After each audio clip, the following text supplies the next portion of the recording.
Θέματα υπάρχουν. Λεφτά, δημοσιογραφική φλιαρία και άλλα με τον Κωνσταντίνο Αγόρη. Εδώ είμαστε και συνεχίζουμε, πίνουμε τον πρωινό μας καφέ μαζί. Στην άλλη άκρη της τηλεφωνικής μας γραμμής έχουμε τον Αλέξανδρο Αντωνίου, τον καλό φίλο και συνεργάτη και ανταποκριτή μας από το Λονδίνο. Αλέξανδρε, καλημέρα από Ελλάδα. Καλημέρα Κώστα, καλημέρα στους αγαπητούς ακροατές. Πώς είσαι? Είμαι μια χαρά εδώ στον αγώνα, εσύ πώς είσαι? Καλά, είμαι και εδώ στα τεχάματα, καθημερινά, τα γνωστά.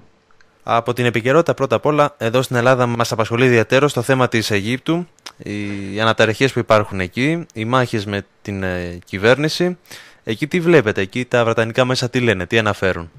Και εδώ περίπου τα ίδια, ακριβώς. Οι αναταραχές στην Αίγυπτο παίζουν ως πρώτο θέμα στα βρετανικά μέσα ενημέρωσης. Η Βρετανία παρακολουθεί στενά τις εξελίξεις στην Αίγυπτο. Ο Βρετανός Πρωθυπουργός David Cameron δήλωσε ότι η καταστολή των αντικυβερνητικών διαδηλώσεων θα έχει άσχημη κατάληξη για την Αίγυπτο και φυσικά, όπως όλοι οι Ευρωπαίοι ηγέτες, ανησυχούν για τις επιπτώσεις που μπορεί να έχει αυτό σε όλο τον κόσμο. Ακριβώς, γιατί αντιλαμβάνεσαι αν ξεκινήσει από εκεί ένα ντόμινο και πού μπορεί να πάει το θέμα. Να περάσουμε στα οικονομικά μας λοιπόν. Νέα επίσκεψη της Τρόικας έχουμε μέσα στην εβδομάδα εμείς εδώ. Δεν ξέρω τι λένε οι φίλοι μας οι Βρετανοί για αυτό. Εδώ το βλέπουν με σκεπτικισμό και με ανησυχία αυτό. Περιμένουν λοιπόν οι οικονομικοί αναλυτές να δουν πώς θα εξελιχθεί και η τρίτη δόση αυτή. Θα έλεγα εδώ πέρα ότι οι οικονομικοί συντάκτες μιλούν για μανιώδεις συζητήσεις παρασκηνιακές στην Ευρωπαϊκή Ένωση, σχετικά με την έκπτωση για το χρέος της Ελλάδας. Υπάρχει λοιπόν μια αυξανόμενη ανησυχία για το πιο αδύναμο μέλος της Ευρωζώνης ως προς την ανικανότητα της χώρας μας να βγει από τη μεγαλύτερη κρίση της σε δεκαετίες τώρα χωρίς να αθετήσει τις δανειακές της υποχρεώσεις. Οι οικονομολόγοι εδώ πέρα λένε ότι ακόμα και αν η Ελλάδα, η Αθήνα, καταφέρει να επιβάλλει αυτές τις δημοσιονομικές αλλαγές στο πρόγραμμά της, η χώρα λέει θα πρέπει να παράγει ένα πλεόνασμα προϋπολογισμού περίπου 5,5% για να ανταποκριθεί στην αποπληρωμή των χρεών. Η δυσίωνη όμως προοπτική αυτή έχει διχάσει τους οικονομολόγους, καθώς επιχειρηματολογούν πως κάτι τέτοιο θα πυροδοτήσει μια αλυσιδωτή αντίδραση που θα έχει καταστροφικά αποτελέσματα για την Ιρλανδία, την Πορτογαλία και την Ισπανία, που και αυτές αγκομαχούν με τα χρέη τους. Με τα χρέη τους και τα δημοσιονομικά τους. Όλοι ανησυχούμε, όλοι παρακολουθούμε κομμένη την ανάσα, όλοι περιμένουμε τις κινήσεις της Ευρώπης. Ο Γιώργος κάνει προσπάθειες, έρχεται στην Ευρώπη, βγαίνει έξω. Έξω φαίνεται και θέλει να φαίνεται ότι τα πηγαίνει καλά. Μίλησε όμως και είπε ότι οι μεγάλες περικοπές θα φέρουν αναταραχές. Δίπλα από ό,τι έμαθα ήταν κάποιος Βρετανός υπουργός. Ακριβώς. Ήταν ο Νίκ Κλέγκ, ο αντιπρόεδρος της Βρετανικής κυβέρνησης. Όπως είπες λοιπόν, ο Γιώργος Παπανδρέου στο συνέδριο στον Νταβός μίλησε, μάλλον προειδοποίησε απειλητικά θα έλεγα, ότι οι περικοπές στα προγράμματα κοινωνικής πρόνοιας θα διευρύνουν τα άκρα μεταξύ πλούτου και φτώχειας και προέβλεψε ανατροπές στο διεθνές σκηνικό. Κάτι τέτοιο είπε, ότι θα προωθήσει τον εθνικισμό, θα φέρει περισσότερο ρατσισμό και δογματικό συντηρητισμό που θα καταλήξουν φυσικά σε περισσότερη βία. Υποστήριξε ο Έλληνας Πρωθυπουργός το σκανδιναβικό μοντέλο, αλλά δίπλα από την ίδια στιγμή, όπως είπες, καθόταν ο Νίκ Κλέγκ, ο οποίος λίγο πριν καφιόταν για τα σκληρά μέτρα που έχει πάρει και η Βρετανία, όπως μας έλεγε και πριν μερικούς μήνες. Ακριβώς, μιλούσε λοιπόν για τις βρετανικές περικοπές και παρόλα αυτά, ακούγοντας τα λόγια του Έλληνα Πρωθυπουργού, ήταν αμήχανος. Oh my God, σου λέει. Τι λες ρε George? Ακριβώς. Αγώνα εμείς κάνουμε διαρκή εδώ στην Ελλάδα, συνεχόμενο. Θετικά σχόλια έχεις ακούσει καθόλου από την Ευρώπη? Έχει πέσει τα χέρια σου καμιά εφημερίδα να λέει? Όλα αυτά ακούω θετικά σχόλια. Για πες μας. Τα θετικά σχόλια αυτή τη φορά παραδόξως έρχονται από την Αυστρία. Αυστρία, εκεί είχαμε με τον Αυστριακό Υπουργό κάτι κοντρίτσες τελευταία. Δεν ξέρω τι έγινε τώρα. Τώρα λοιπόν ένας νομπελίστας οικονομολόγος, ο Τζόζεφ Στίγκλιτς, μέσα από μια συνέντευξή του σε μεγάλης κυκλοφορίας αυστριακή εφημερίδα, την Κουρίρ, μιλά πάρα πολύ θετικά για την κυβέρνηση της Ελλάδας. Λέει ότι είναι ένα υπόδειγμα για τις άλλες κυβερνήσεις σε ό,τι αφορά τη λειτουργία του ευρωπαϊκού εγχειρήματος. Μάλιστα. Ως προς την Ελλάδα και το θέμα αν θα υπάρξει μια έκπτωση του χρέους, ο κύριος Στίγκλιτς τονίζει πως αυτό εξαρτάται από την ικανότητα της Ελλάδας να επιστρέψει στην ανάπτυξη. Δεν αναμένει, είπε, κάποια έκπτωση του χρέους μέσα στα επόμενα 2 χρόνια, αλλά never say never, ποτέ μη λες ποτέ, δεν απέκλεισε κάτι. Πρόσθεσε ότι γενικά αυτό θα είναι συνδεδεμένο βέβαια και με την ικανότητα της Ευρώπης να διαθέσει χρήματα ώστε να παραμείνουν τα επιτόκια χαμηλά και να συμπαρασυρθεί και έτσι η Ελλάδα στην οικονομική ανάπτυξη. Λοιπόν, με τα οικονομικά να τα βάλουμε σε μια άκρη, θα έχουμε να συζητάμε για αυτά πάρα πολύ καιρό από εδώ και πέρα. Είπαμε, θα είναι το θέμα της χρονιάς αυτό, δεν υπάρχει περίπτωση. Ευτυχώς δηλαδή, ευτυχώς που φάγαμε το Γενάρη δηλαδή και κοντεύει να τελειώσει το 11. Φτάνει, ναι, με τα οικονομικά φτάνει. Ναι, να περάσουμε στο θάνατο ενός μεγάλου, στο θάνατο του Τζον Μπάρι. Βέβαια, εσείς στην Ελλάδα χάσατε την ηθοποιό και τη Λαμπροπούλου, έφυγε από τη ζωή της στα 85 της χρόνια, έτσι. Ναι, ναι. Μια μεγάλη ηθοποιό, μια σπουδαία ηθοποιό, με μεγάλη πορεία και στον κινηματογράφο. Ναι. Απώλεια ταυτόχρονα είχαμε και εμείς εδώ πέρα στη Μεγάλη Βρετανία. Φτωχότερος λοιπόν είναι ο κόσμος της μουσικής μετά και το χαμό του Βρετανού μουσικοσυνθέτη Τζον Μπάρι, ο οποίος έχει βραβευτεί με 5 Όσκαρ και 4 Γκράμι για τη μουσική που έχει γράψει για τις ταινίες του James Bond. Ναι. Πέθανε από καρδιακή προσβολή στα 77 του χρόνια. Γεννήθηκε το 1933 στο York της Βόρειας Αγγλίας και συνέθεσε μουσική για την ταινία «Ο Καουμπόι του Μεσονυχτίου», «Το λιοντάρι του χειμώνα».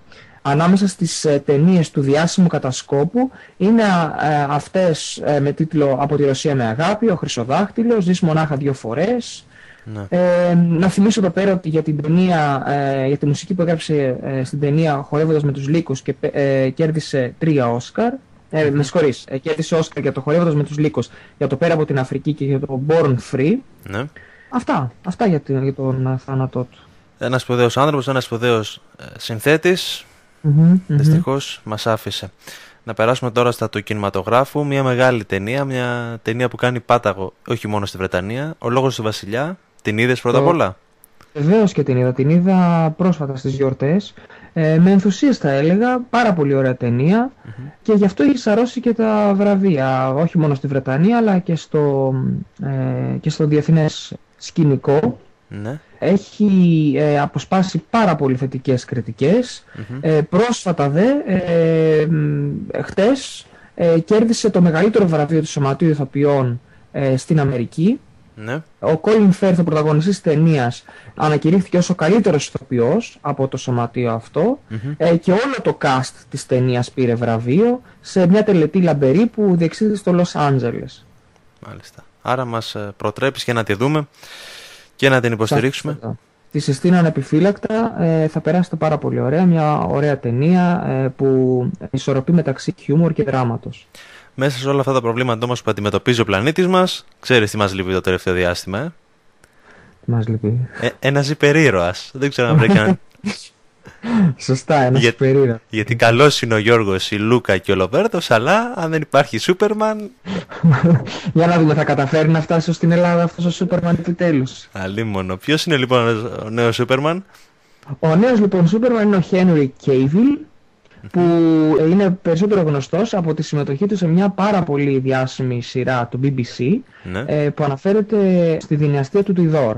Ναι. Ο κύριος Σκέιβιλ έχει ανακηρυχθεί ως ο πιο άτυχος άνδρας στο Hollywood από το περιοδικό Empire που ασχολείται με θέματα κινηματογράφου. Ναι. Αυτό γιατί έχει χάσει πάρα πολλές ευκαιρίες να αναλάβει τους ρόλους του Batman και του James Bond.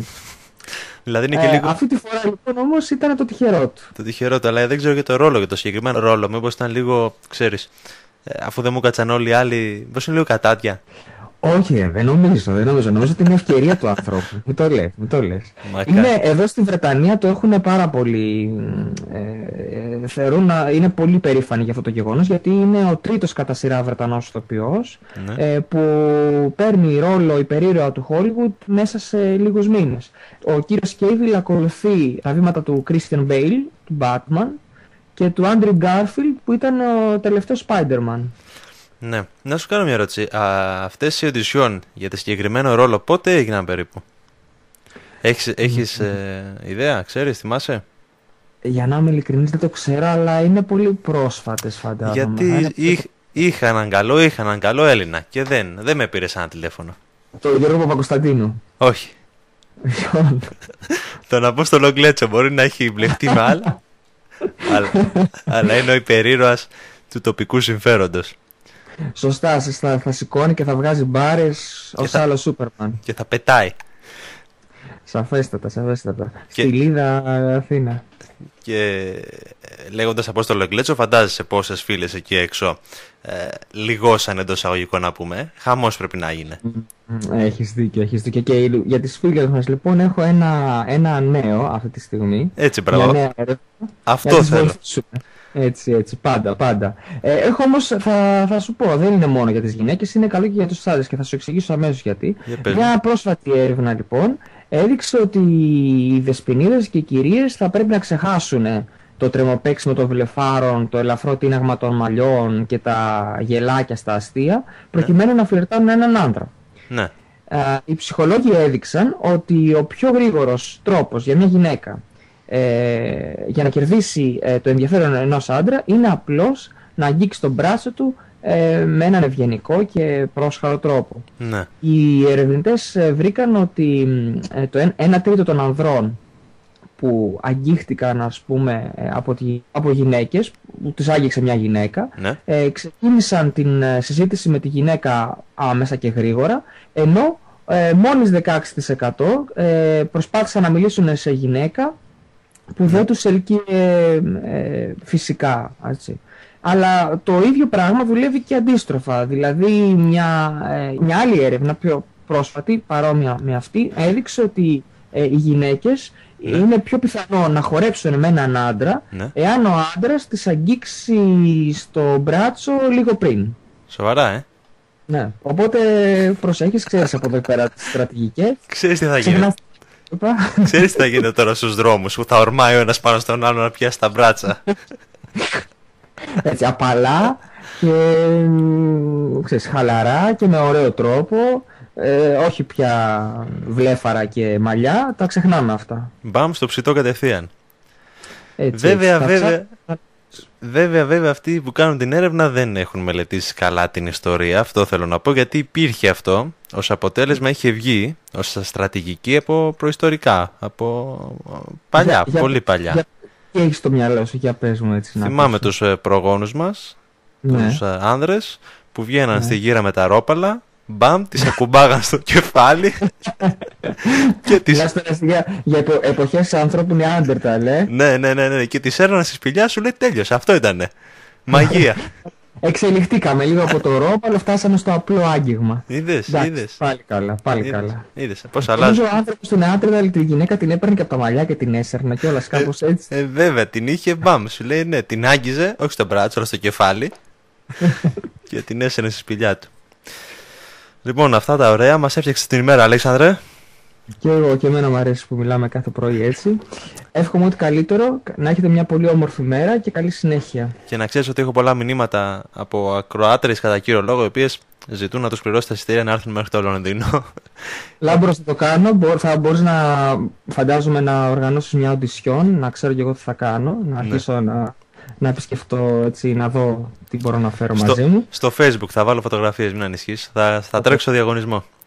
Μάλιστα. Να κάνω και μια αφιέρωση στις φίλες ακροάτρες λοιπόν. Αλίμονο, δεν θα ξεχνάγαμε ποτέ την αφιέρωση που μας κάνει στο τέλος.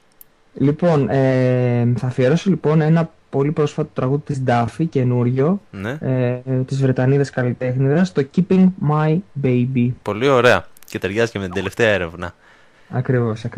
Πώς φαίνεται ότι το έχεις δουλέψει την έρευνα, μου φαίνεται, πονηρέ. Πάντα αυτές τις έρευνες τις κοιτάμε προσεκτικά και με κάθε λεπτομέρεια. Και ξεκινάνε πάντα από το Λονδίνο, τη Μητρόπολη. Βέβαια. Της Ευρώπης. Καλά, όχι ότι εδώ πέρα είναι μάστερ στον έρωτα, αλλά τέλος πάντων. Γι' αυτό σε στείλαμε, αλίμονο. Έλα, να μην το συνεχίσεις μάλλον, θα μας πάνε μέσα. Greek lovers. Πάντα. Λοιπόν, σε ευχαριστούμε πάρα πολύ. Καλή σου ημέρα. Επίσης και σε εσάς.